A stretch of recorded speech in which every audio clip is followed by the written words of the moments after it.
जासूस और जासूसी कहानी एक ऐसे बच्चे का जो अपने घर से भागकर ना जाने अंधेरी गली में कहाँ कहाँ भटका, कभी मजदूर बना तो कभी कुछ और।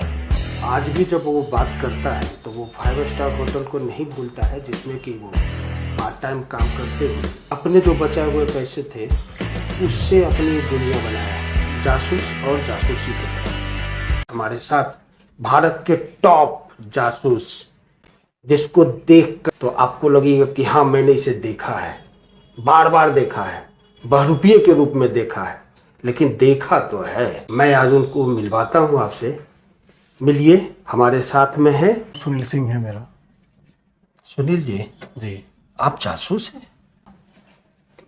हमारे दर्शक सोचते थे कि एक जासूस जो टेलीविजन में दिखाया जाता है कि वो हेड पहने हुए है, उसका एक अलग ड्रेस है, उसके पास इक्विपमेंट भरा हुआ है, वो रिकॉर्डिंग कर रहा होता है, ये जो आभासी दुनिया जासूस के बारे में है जी, आप वैसा तो नहीं दिख रहा है, फिर जासूस कैसे है महाराज? देखिए, एक रियल लाइफ और रियल लाइफ में एक्चुअली जो जासूस का क्या उसका वस्त होता है, ये सब चीज़ें वहाँ पे रियल लाइफ में दिखाता है, जो फिल्मों में देखते हैं, रील में देखते हैं।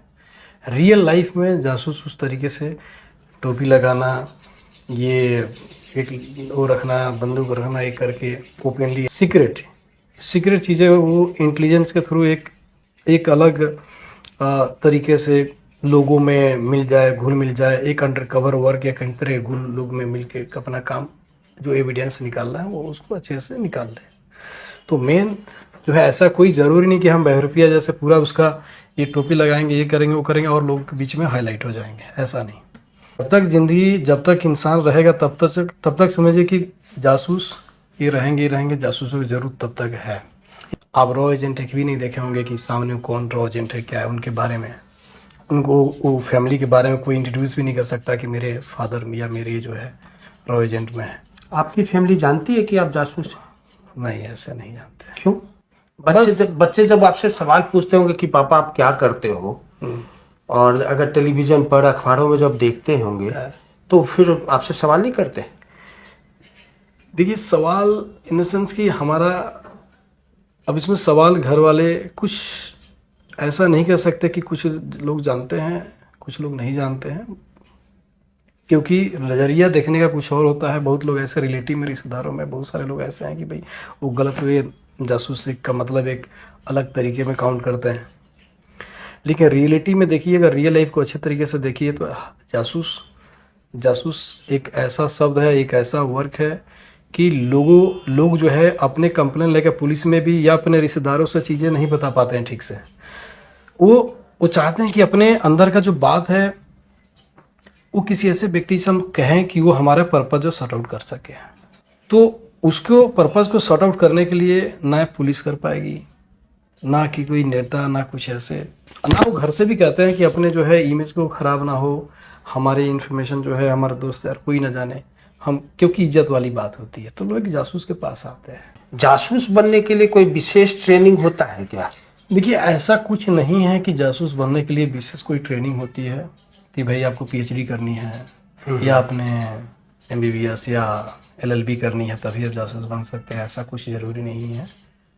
ये एक तरीके से आपके अंदर का एक हुनर होना चाहिए, आपके अंदर का एक सोच होना चाहिए, मुझे कुछ करना है, कुछ नया, डेली कुछ नया करने की। हाँ, क्योंकि देखिए आपका क्या है कि अगर किसी आप कंपनी में कहीं पे भी काम करते हैं तो आप डेली एक ही रूटीन में काम करेंगे। हमें पता चलता है जब से इस फील्ड में हैं तो हमें ये पता चलता है कि दुनिया में हो क्या रहा है, दुनिया में किस किस तरीके से फ्रॉड हो रहे हैं, दुनिया में किस किस तरीके से मतलब ये घर बर्बाद हो रही है, उसका जो है कारण क्या रहता है। घरेलू से लेके और कॉरपोरेट से लेके हर तरीके की बीमारी का जो है अलग अलग बीमारियां पूरी इंडिया से आते हैं हमारे पास में। तो हमें ऐसा लगता है कि लोग जो है जितना ज़्यादा जो है वो फाइनेंशियल जो है उनका रीचिंग जो बढ़ते जा रहा है, अच्छे जो है हाई प्रोफाइलर सोसाइटीज़ में एंट्री करते जा रहा है, उतना ही ज़्यादा जो है ये उसका वो जो इमेज का गलत इस्तेमाल हो रहा है। मतलब हमारे जो दर्शक हैं वो आज देख ले कि जासूस हो या जासूसी की जो प्रक्रिया होती है कोई अलग नहीं होता।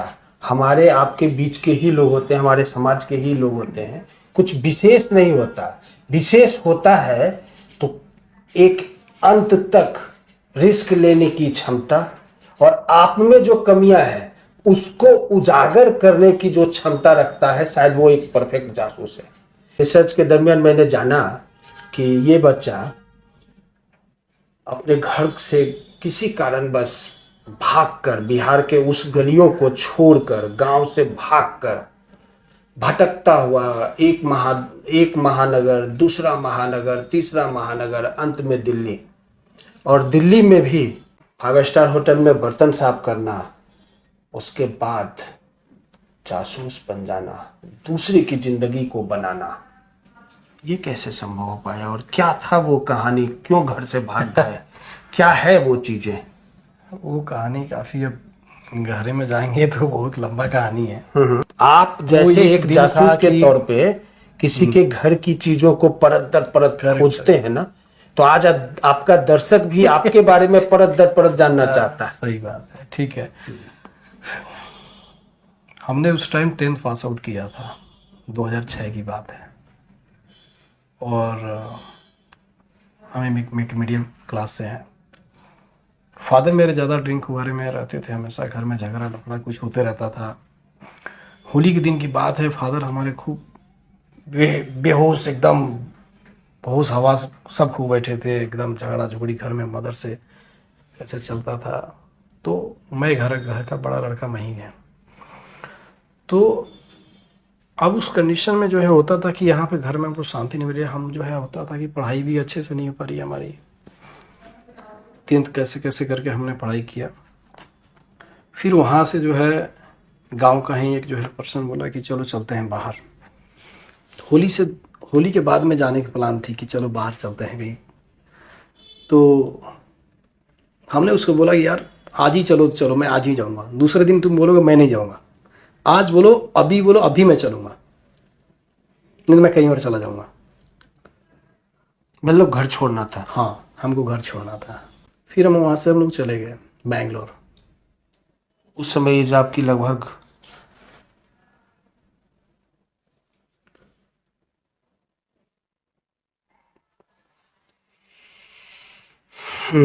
बचपन तो बचपन होता है, परिवार परिवार होता है। अब आप सोचिए कि एक जासूस के अंदर भी एक इंसान होता है। मैं अगर गलत नहीं हूं तो एक जासूस इस तरह से इमोशनल हो जाए, महत्वपूर्ण है। तो जी, अब ये था कि हम लोग वहाँ से निकले, बैंगलोर गए। ये लगभग में यहीं 15-16 के करीब था। बैंगलोर गए, कहीं पे काम मिलता नहीं था। एक फैक्ट्री में हम लोग का काम मिला, 3000 रुपये महीने पे, 12 घंटे की ड्यूटी थी, 3000 रुपये महीने। फिर तो किसी ने बताया कि NGO संस्था है वहाँ पे, तो वहाँ पे हम कंप्यूटर क्लास करने जाते थे, 200 रुपये महीने का। बहुत बढ़िया। फिर हमें लगा कि यार हमें ना इतने पढ़ाई से काम नहीं चलने वाला है, हमें और भी पढ़ना पड़ेगा कैसे भी करके। घर भागा, रिटर्न बिहार चले गया। फिर बिहार में करेंगे क्या, कहानी बिहार की वही, फादर के भी वही सब चीज़ें, हमारा मन नहीं लगता था। फिर मैं वहाँ से हम निकले दिल्ली हमारे एक रिलेटिव रहते थे, तो हमने वहाँ निकले। उस टाइम पैसे भी नहीं था उतना। हम आए ट्रेन में तो समझिए कि जनरल बोगी में पूरे लोग जैसे भरे रहते हैं, तो लोग भरे रहते हैं, और उसी में समझिए खड़े खड़े ही लोग आ जाते थे। जो दिल्ली चलने हैं तो वहीं से बैठना है, खड़े खड़े लोग कितना पहुंच जाते थे दिल्ली। तो ऐसे ही जो है हमने मतलब कि ट्रेनों के गेटों पे बैठ के, कभी इधर कहीं बाथरूम के पास बैठ के, कैसे कैसे करके जनरल बोगी से हम दिल्ली आए। अब दिल्ली में काम मिलेगा कहाँ। तो दिल्ली में जो हमारे रिलेटिव रहते थे उनके पास हम रहे। धीरे धीरे करते करते हमें सिक्योरिटी गार्ड का काम मिला। कभी कभी बीच बीच में मैं बंगला साहब गुरुद्वारा जाया करता था। तो कोई लड़के आते थे ना, मैं उनसे पूछता था भैया आप क्या करते हो, कोई जॉब करते हो क्या? तो बोलते थे मैं इसमें जो है समर ट्रेन में एक होटल में हूँ, ये है वो है। तो हमने कहा यार कोई काम बताओ ना जो डेली पैसा मिले। चलो हमारे साथ, लेके गया। बहुत सारे होटल थी, हमने होटल में काम किया। सिद्धार्थ होटल में, प्लेटिनम होटल में, ताज होटल में, कभी कभी जैसे जैसे कभी कभी ज़रूरत है तो उसमें जाना है, उसमें जाना है, तो पहले फ़ोन आ जाती थी एक दिन पहले कि उस होटल में जैसे जाना। तो उसी में एक व्यक्ति हमको मिला, वो हमसे नंबर लिया, बात किया। उसके बाद में एक दिन संडे को फ़ोन किया कि ऐसा ऐसा काम है, कुछ करोगे? हमने क्या काम है? किसी व्यक्ति को तुम्हें देखना है, फॉलो करना है। तो कहाँ जा रहा है, क्या कर रहा है? हम नहीं पकड़े गए तब तो नहीं, दूरी बना कर रहना, जब बोलूँगा तब फोड़, केवल देख के पहले दिन बताओ तुम, अभी तुमको एक्सपीरियंस नहीं है तो पहले दिन पीछा कर देखो ये व्यक्ति कहाँ कहाँ जा रहा है। हमने कि हमारा हम साला लग गया उसमें काम के, अच्छा से किए उसको। करते करते मुझे इंटरेस्ट आने लगा। रिलेटिव लोग जो यहाँ रहते थे वो अपने घर पे नहीं रखे हमको, बोले कि नहीं नहीं, मकान मालिक बोल देगा खाली करने के लिए, हम लोग कहाँ जाएंगे? तुम कहीं पर रोड पे भी सो जाओगे, हम कहाँ जाएंगे? तुम कहीं पे रोड पे कहीं पे भी रोड पे फुटपाथ पे भी रो के सो जाओगे, लेकिन हमारा परिवार, लेकिन हम परिवार लेकर, अगर हमारा मकान मालिक भगाता है तो मैं अपने जो है परिवार लेके हम कहाँ जाएंगे? फिर हम लोगों ने स्टार्ट किया। एक मेरे पास फाइनेंशियल उतना आइडिया नहीं था और उतने फाइनेंशियल था भी नहीं कि कंपनी खोलना, एक जैसे ऐसे करके चलाना। डिटेक्टिव के बारे में ऐसे मैंने देखा है कि तो वेबसाइट्स वगैरह लोगों को बने हुए थे, तो हम लोग 2 लोग मिलके एक वेबसाइट, हमने एक कंपनी बनाई। आज के डेट में भी उसमें डायरेक्टर में मेरा नाम है। तो हमने एक कंपनी रजिस्टर्ड करी डिटेक्टिव एजेंसी के नाम से। हमने उस बंदा, जो दोस्त था, एक दोस्त था, उसको हमने बोला भाई पैसा तुम लगाओ और जो है काम मैं करूँगा, काम मेरे को आता है कि हमें कैसे करना है, काम हम करेंगे। ऐसे ऐसे केसेस आएंगे, इस लेवल के ऐसे ऐसे केसेस आ सकते आएंगे। केस आया, हमने काम करना स्टार्ट कर दिए।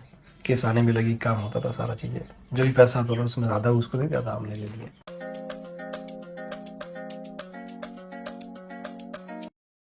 आपकी कहानी बिहार से दिल्ली आने वाले हर बच्चों की कहानी में लगभग सेम है, लेकिन आपने यूनिक उसको बनाया एक जासूस के तौर पे।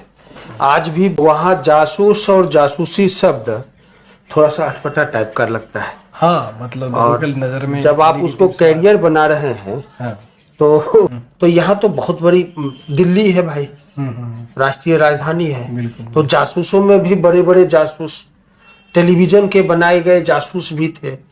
तो उनसे किस तरह से आपने कंपटीशन किया और आपने जो सफलताएं पाई, तो उसमें क्या क्या बाधाएं आई और सबसे ज्यादा केस आपको किस तरह का मिलता है? हमने जब एजेंसी बनाई, काम आने लगा, जब जो है एक टाइम ऐसा भी आया कि उसने भी एकदम से बोल दिया कि, बोला था यार अब ऐसा है, अब जो है मज़ा नहीं आ रहा है, अपना सेपरेट अपना देख लो, ठीक है, मैं अब इसको चला लूँगा। 2 पार्टनर में ऐसा ही होता है। हाँ हाँ। तो हमने कहा यार एटलीस्ट 6 महीने पहले, 3 महीने पहले तो बताते, तो मैं सोचता फिर क्या करना है मुझे, क्या नहीं करना है। बिल्कुल, इंसान गिरा, इतना नीचे में गिर के उठा हूँ, फिर दोबारा गिर गया हूँ, कोई फर्क पड़ने वाला नहीं है हमको। हमारे अंदर हुनर है, हम कुछ कर सकते हैं। लेकिन पब्लिक को इंटरेस्ट है ये जानने में, हाँ, कि आपने कंपटीशन कंपटीटर के तरफ से कैसे किया। यहाँ तो दिल्ली में बहुत बड़ी बड़ी एजेंसियां हैं, डिटेक्टिव एजेंसियां, और जब आप बात कर रहे हैं 2012-13 की, तब तक तो आईटी सेक्टर भी बूम कर रहा था और डिटेक्टिव एजेंसी सेंटर भी बूम कर रहा था। उसमें खुद का स्पेस कैसे तो बना? मैं वही बता रहा हूँ आपसे। तो मैंने जो है अपनी एजेंसी बनाई, भारत डिटेक्टिव एजेंसी, मैंने भारत नाम रखा, ठीक है। और एजेंसी बनाई। केस हमारे पास आया, पहला केस हमें स्टार्ट किए उस टाइम पे अपने एजेंसी का। पहले ही केसेस में मेरा एक एक्सीडेंट हुआ। यानी आपने एजेंसी बनाया और खुद ही काम कर रहे थे? हम खुद ही, ओनर भी आप? हाँ, काम, डिटेक्टिव भी आप? डिटेक्टिव भी मैं खुद पर्सनली, क्योंकि मैं स्टाफ की सैलरी मैं दे नहीं पाता, उतना भी ज़्यादा ही नहीं था। हमने कहा कि पहले हम बनाते हैं, हमने पैसे उसे कैसे भी जो कमाए थे पैसे तो इन्वेस्ट करके हमने बनाया, और खुद ही मैं ही करता था। उस टाइम में हमारे देख रहे होंगे आप जो है उंगली में सब निशाने उसाने, ये उंगलियां दबी हुई हैं, करते थे एक व्यक्ति को गाजियाबाद में। तो घंटा घर के साइड में ये एक्सीडेंट हुई, एकदम से कार वाले ने रोका, किसी बचाने के चक्कर में मेरी बाइक टकराई और यही एक्सीडेंट हो गई। फिर धीरे धीरे धीरे ये हुआ, कहानी चली। जो भी आता था केस मैं खुद ही फॉलो करता था, खुद ही रिपोर्ट करता था मैं क्लाइंट को। हमें गलत रुपये किसी से कमाने नहीं थे। लोग परेशान हो, हमारे पास 80% लोग परेशान आते हैं, तो हमारे अंदर से ही फीलिंग आती थी कि यार ये आदमी ऑलरेडी परेशान है अपने लाइफ से लेके। कोर्ट कचहरी के मैटर, डाइवोर्स केसेस जो है, एक्स्ट्रा मैरिटल अफेयर के केसेस आते थे, तो कहीं ना कहीं इसको जो है लॉयर अलग नोच के खा रहा है। पुलिस थाने अलग चक्कर लग रहे हैं, घरेलू परेशानी से अलग है अपना जूझ रहा है। तो हमारा ये रहता था कि यार जो भी हमारा है, जो भी काम करें इसका ईमानदारी ऑनेस्टी से अच्छा से कम करके ज़्यादा से ज़्यादा रिजल्ट देने की कोशिश करें कि जल्द से जल्द कुछ प्रूफ मिल जाए, ताकि ये अपना जो है गलतफहमी हो या सच, उस सच तक हमारा किसी का ये नहीं किसी को स्पॉइल करना या चाहे कुछ करना। हमारा मोटिव है सच को दिखाना। यही एक जासूस का काम है, सच को दिखाना, जो आपको सफलता दिलवाए। जो हमें सफलता, बस यही हम अंदर से सोच के हम करते हैं कि हम किसी का कोई फर्जीगिरी फ्रॉड वगैरह नहीं करते हैं। जो है 2 रुपया लेते हैं, 40 लेते हैं, लेकिन जेन्युइन उसका करेंगे। हम किसी को ऐसा नहीं कि किसी से गलत काम कर रहा है, मतलब गलत काम नहीं करना। हाँ। और दिल और दिमाग को हाँ साथ में लेकर काम करना, वो सफलता आपको दिलवाए। बिल्कुल बिल्कुल बिल्कुल।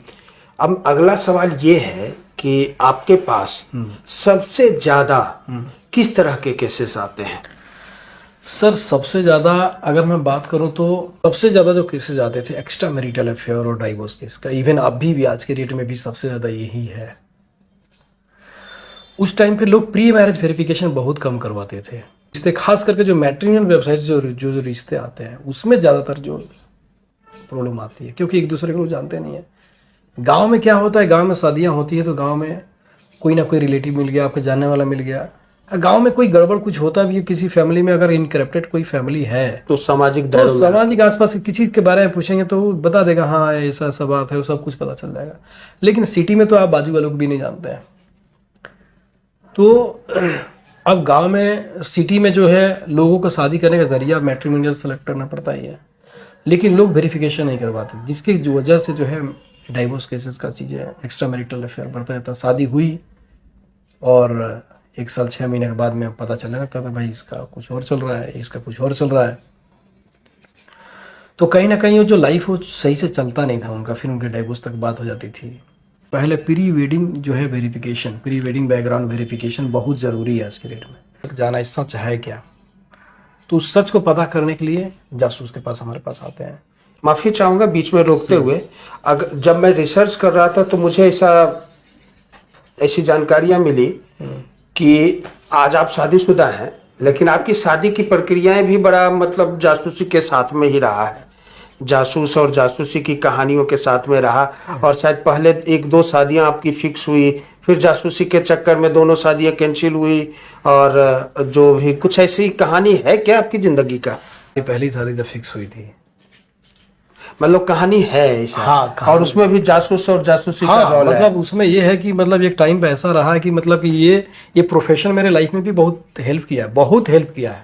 हम बहुत बुरी तरीके से फंसने वाले थे, बहुत बुरी तरीके से। पहली शादी में या दूसरी? पहला तो वो लोग खुद इंक्वायरी करने आया था, उसका भाई, और खुद जो है कर रहा था तब तक। तो उनको किस बात का शंका था पहला वाले का? पहले वाले में ये था कि कोई गांव में बोल देता कि अरे फलाना का लड़का है, दिल्ली में रहता है, पता नहीं ये आईटी फ्रॉड तो नहीं करता, ये कुछ फ्रॉड करता है, शायद हैकिंग करता है, दिल्ली तक पता लगाओ। तब ऐसा क्यों शंका हुआ उन्हें? आसपास के गांव में क्या होता है, जलन वाली चीज है। ओके। तो जलन होती है, देखते हैं भाई इतना कम एज में लड़का धीरे धीरे ग्रो कर रहा है, ऐसा कुछ भी नहीं था मीडियम क्लास में, ऐसा धीरे धीरे कैसे ऊपर आ रहा है। फिर जो है अब सेकंड फिक्स हुई हमारी। अब जो है वहाँ फिक्स हुई। अब 1 महीना बचा था तो हमारे जगह मामा जी का कॉल आ रहा है, अरे ऐसा ऐसा तुमने शादी बिना पता किए कैसे तुम लोग शादी कर लिए। तो हम सोचते थे कि यार ना हम जासूस आदमी, साला हर जगह दिमाग लगाते रहते हैं, नहीं जासूस जासूस जैसे हर जगह शक वाली बीमारी।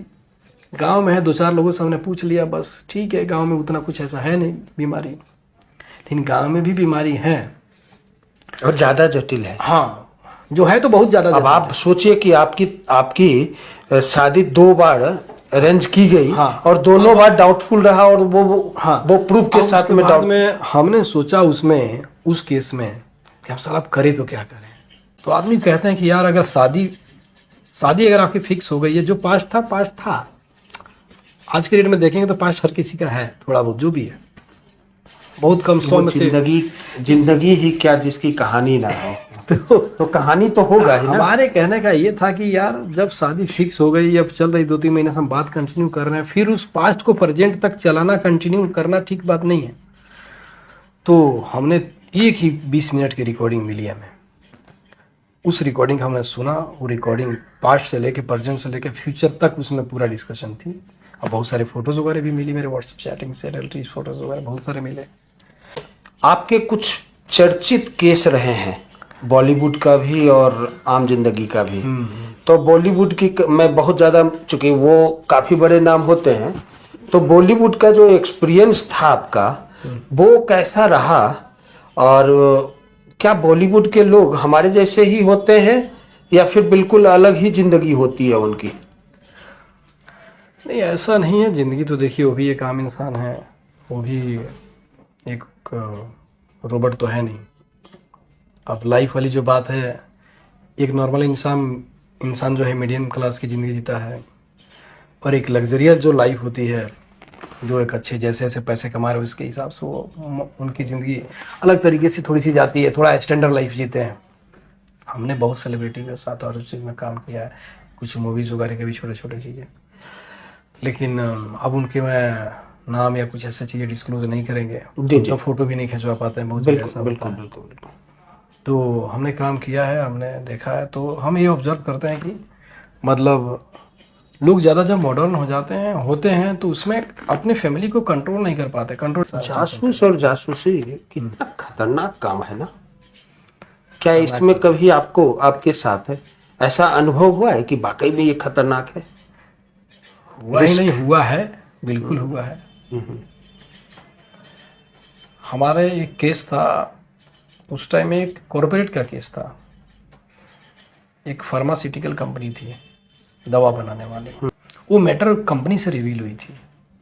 जब हमारी पेमेंट कंपनी में आई थी तो वो जिन्होंने ही हायर हमें किए थे, हमारी एजेंसी को हायर किए थे, तो उनका कोई करीबी आदमी ही, उसी कंपनी का आदमी ने उससे टच में था। उसने फ़ोन करके बता दिया कि आपके पास कोई भी इंटेलिजेंस डिपार्टमेंट का कोई आदमी आ सकता है।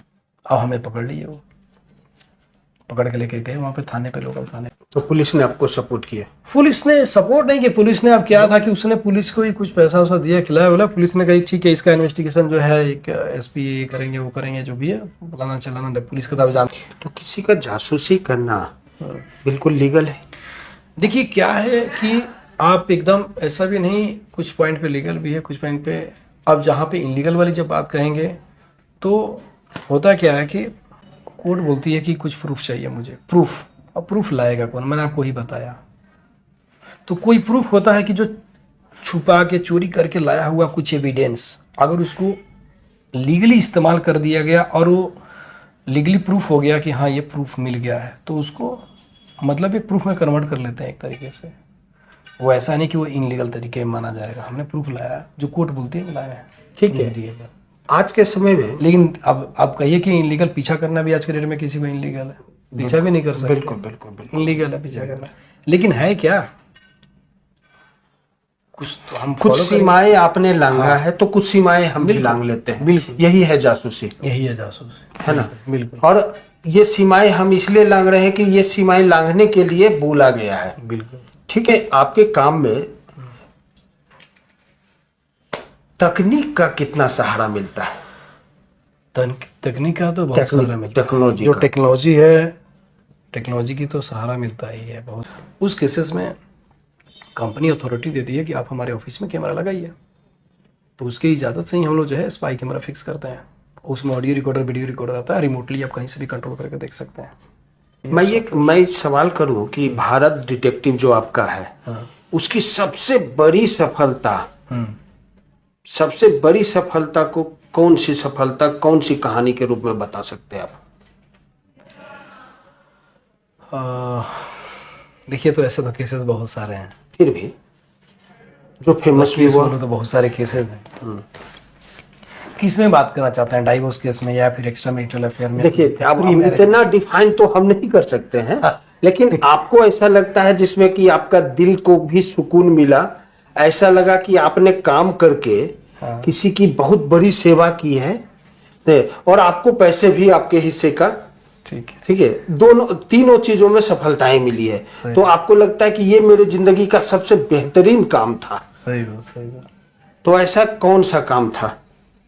ऐसे 2-3 केसेस हैं, 2-3 क्या, बहुत सारे केसेस हैं, लेकिन मैं बता रहा हूँ आपको, 1-2 केस में बता रहा हूँ। ये जबलपुर की बात है। ये गवर्नमेंट ऑफिसर रहते हैं अच्छे लेवल पे इनकम टैक्स में। उनको जो है एक लड़की ब्लैकमेल करती है, और ब्लैकमेल कराने वाले के जो हाथ था वो इनकम टैक्स का ही एक ऑफिसर और थे, जो उन्होंने इशारा करके उन्होंने उसके पीछे लगाया। ये जबलपुर वाला जो मामला है, हाँ। हम उसको डिटेल में फिर कभी करेंगे। तो ये आपके दिल के करीब है। अब मेरा सवाल ये है, चुनौतियों की जब बात होती है कि समय जिस तरह से आपको कमिश्नर साहब ने बोला कि बड़ा रिस्की काम है और इतने कम उम्र में आप कैसे करते हो, तो किस किस तरह की चुनौतियां आपकी जिंदगी में जासूसी के कामों में किस किस तरह की चुनौतियां आती है, इस पर थोड़ा सा हमें डिटेल बताएं। देखिए, जासूसी का में चुनौतियाँ किस किस तरीके से आती है, अलग अलग है। आप पीछा भी कर रहे हैं, किसी को फॉलो कर रहे हैं, बहुत तरीके से करना पड़ता है। सामने वाले को पता नहीं चलना चाहिए कि कोई मेरा पीछा कर रहा है। क्या इसमें जान भी जा सकता है? उस तरीके का रिस्की काम है तो बिल्कुल। ऐसे रिस्की काम आप करते हैं? कुछ केसेस आते हैं। देखिए, जान तो कहीं भी जा सकती है आज के डेट में। कहाँ आप तो देख ही रहे हैं जो है कब क्या हो जाए। भारत में आपके कितने सेंटर हैं? सर, भारत में तो ऑफिसेस हमारे कितने ऑफिसेज जो है, एक आपके यहाँ है, बेंगलुरु में है हमारा, कोयम्बतूर में है, और भी जगह हमारा ये हैदराबाद में लकड़ी के पुल के पास में है। इंडिया में और भी जगह हमारे ऑफिसेज थे। कोरोना में हमने कोविड में लगभग कितने स्टाफ होंगे आपके पास? इस टाइम में 30 से 35 स्टाफ है मेरे पास दिल्ली में? हाँ। जो क्या आप इंटरनेशनल केसेस भी लेते हैं? इंटरनेशनल केसेस, हाँ, एक दो केसेस हमने लिया हुआ है। आगे भी लेंगे? हम बिल्कुल लेंगे, इंटरनेशनल केसेस लेंगे। हाँ बिल्कुल कर सकते हैं। बस ध्यान रखेंगे, भारत डिटेक्टिव एजेंसी ही एकमात्र एजेंसी है जो सिर्फ दिमाग से नहीं दिल से भी काम करती है। तो आपको सबसे अलग, सबसे बेहतर सुविधा, आपके शंका का समाधान करने के लिए एक ही एजेंसी है, भारत डिटेक्टिव एजेंसी। समाधान चाहिए ना, तो अभी फोन करिए और भारत डिटेक्टिव एजेंसी से संपर्क करिए। अगर ये भी नहीं कर सकते तो इस वीडियो के कमेंट सेक्शन में जाइए और वहां पे आप अपनी बातों को रखें। हम भारत डिटेक्टिव एजेंसी आपसे संपर्क करेगा। आज के लिए इतना ही। नमस्कार।